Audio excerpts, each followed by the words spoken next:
Hello there. In this video, we're going to talk a little bit about MLA, Modern Language Association In-Text Citation. And when we talk about in-text citation, we're talking about the documentation of the sources that we've used within the text of our paper. And the purpose of in-text citation is to point your reader to the fuller citation on the Works Cited page. So a couple of things to remember in regards to this. Number one, every sentence that has information from an outside source has to have a citation, whether that information be a direct quote or whether it be paraphrased. It has to have a citation. You have to let your reader know where you found the information if you got it from an outside source. And again, that's the foundation of academic writing. Another thing to consider that is every in-text citation should have a matching works cited citation and vice versa. Every works cited citation should have a matching in-text citation. They go hand in hand. You won't have a full works cited citation on the works cited page at the end of your paper without having a corresponding in-text citation. And again, the purpose of the in-text citation, of course, is to let your readers know that you got the information from an outside source, but also to let your readers know to point them to the longer citation at the end so that they can find that resource themselves. So, kind of basically speaking, in-text citation for MLA is author and page number. And it's parenthetical citation. It goes at the end of a sentence. And we want to be sure, of course, citation is really nitpicky and there are lots of little rules and little quirks. But really, when it all boils down to just a set of rules to follow. And for in-text citation, we don't put a comma in between the author's last name and the page number on which we found the information that we're citing. So for this example, the author's name is Reason. I got the information on page 264. And so that would be my in-text parenthetical citation, no comma in between, and no PG in between. And we don't have to put the name of the article or the name of the book or the name of the scholarly journal, just author, page number. And then our reader is going to understand that if they want to see the full bibliographical accounting for this particular source, they're going to find the matching recent citation on our works cited page, and then they'll be able to see, what the title of the book was, or the journal article, or the database, and so on and so forth. So just author and page number.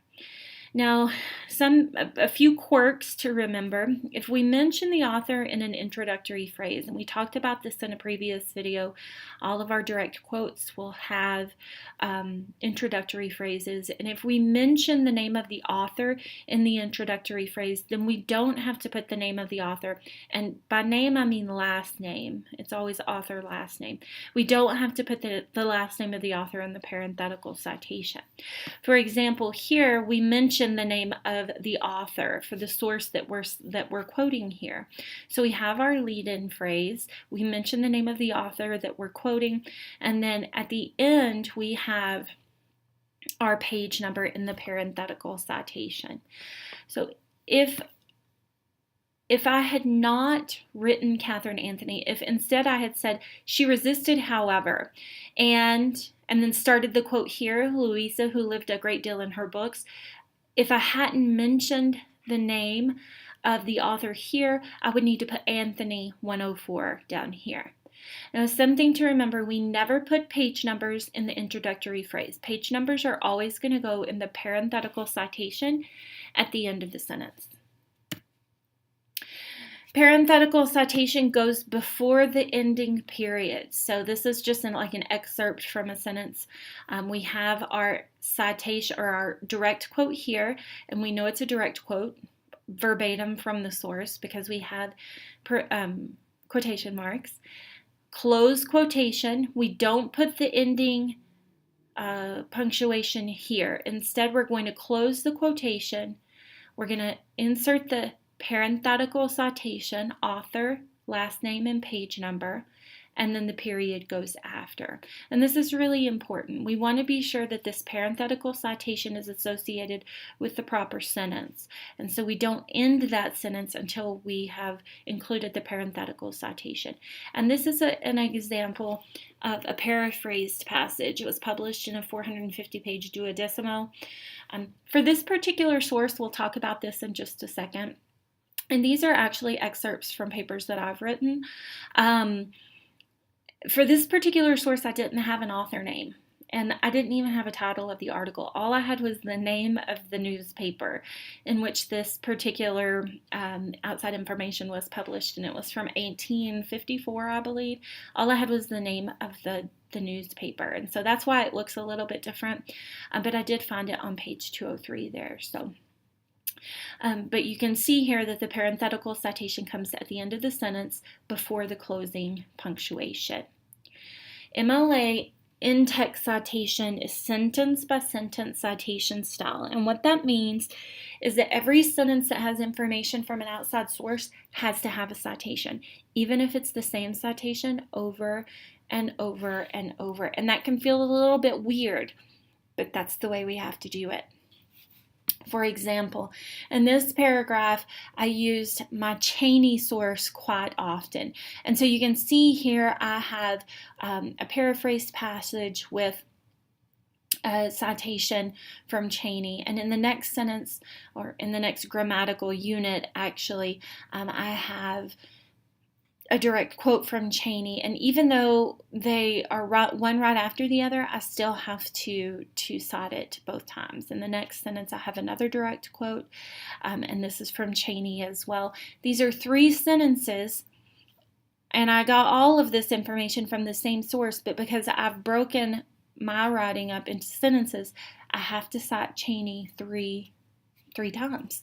So every sentence that has a citation at the end, or every sentence that has information from an outside source, has to have a citation at the end of it, even if it's the same citation over and over and over. And that just lets your reader know that you've done your job, that you've done your due diligence. And I know it feels a little bit uncomfortable to do the same, to cite so many times the same thing, one right after the other. But that's what we do. That shows an attention to scholarly detail. Now, having said that, what I want you to understand is that a direct quote acts as a chunk by itself, even if it's several sentences.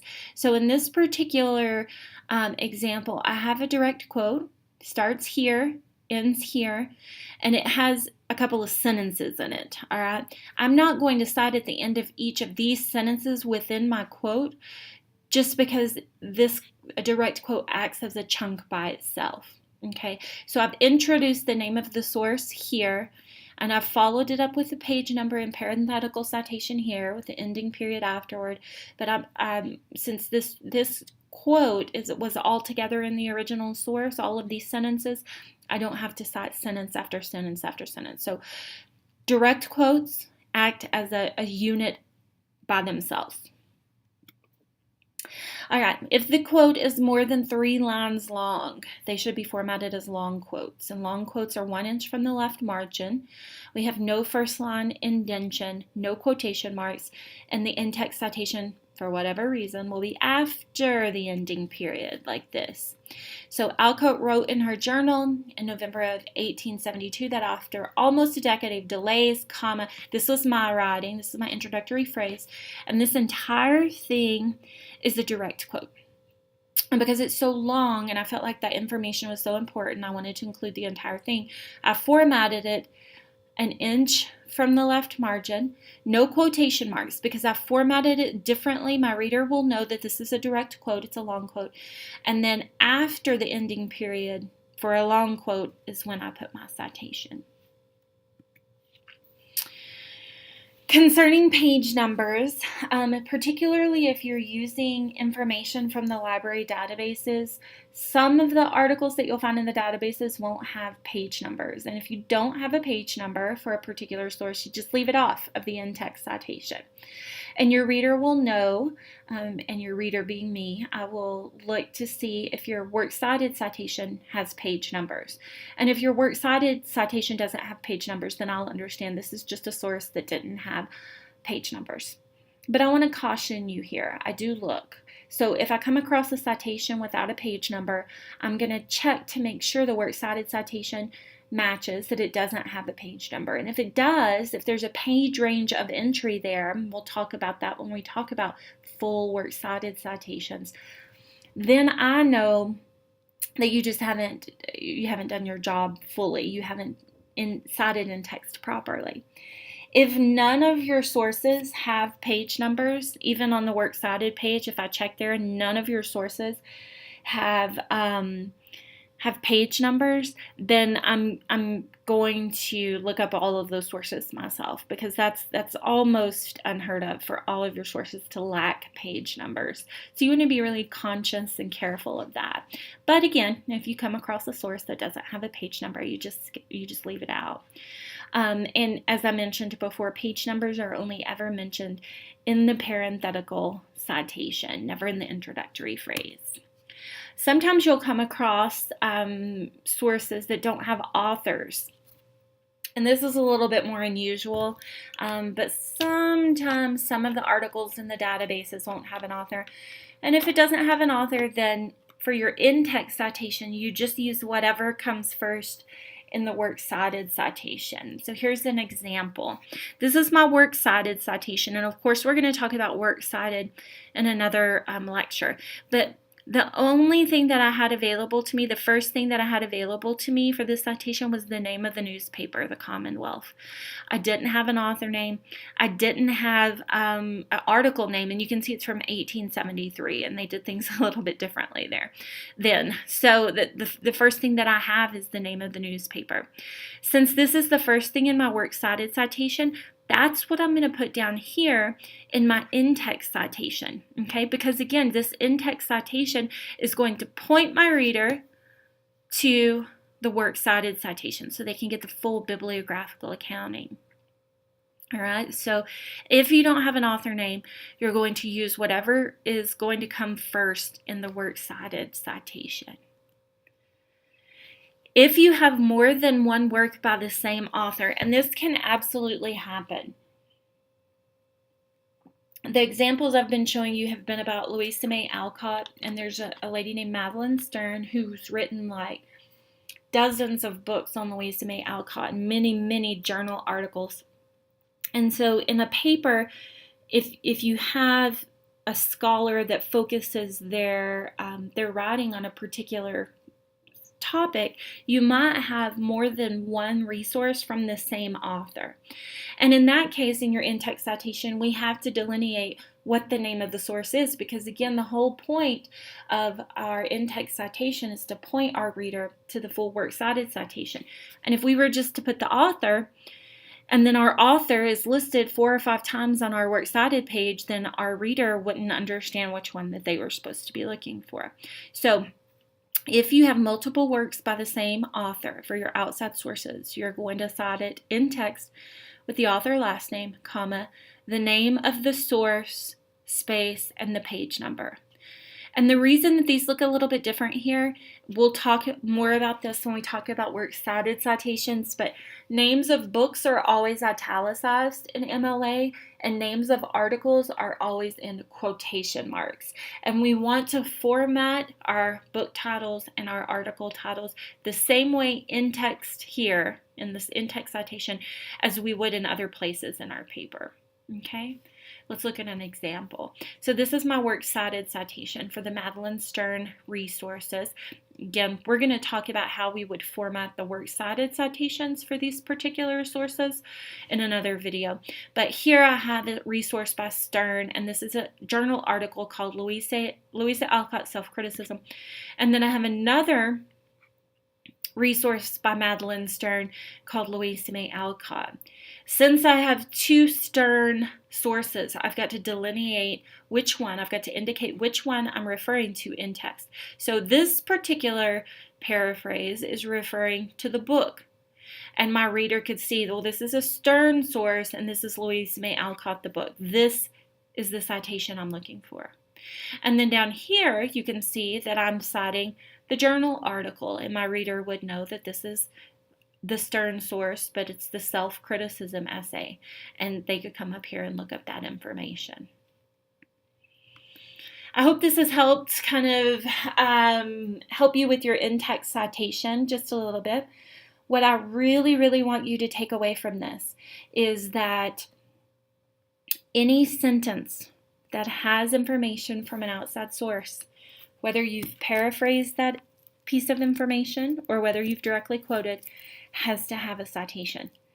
And if it feels like you are citing over and over and over and over, if you feel like every sentence in your paper has a citation, then you're probably doing what you're supposed to do. Anything that you got from an outside source, anything that you didn't think of yourself or is not common knowledge has to have a citation. And that's what you're doing in this research project. You're weaving together the different types of different outside sources and weaving those together into something of your own. So you should have abundant in-text citation in your research paper. As always, if you have any questions about how this works as you're writing, please be sure to let me know. I'm super happy to help. Happy citing.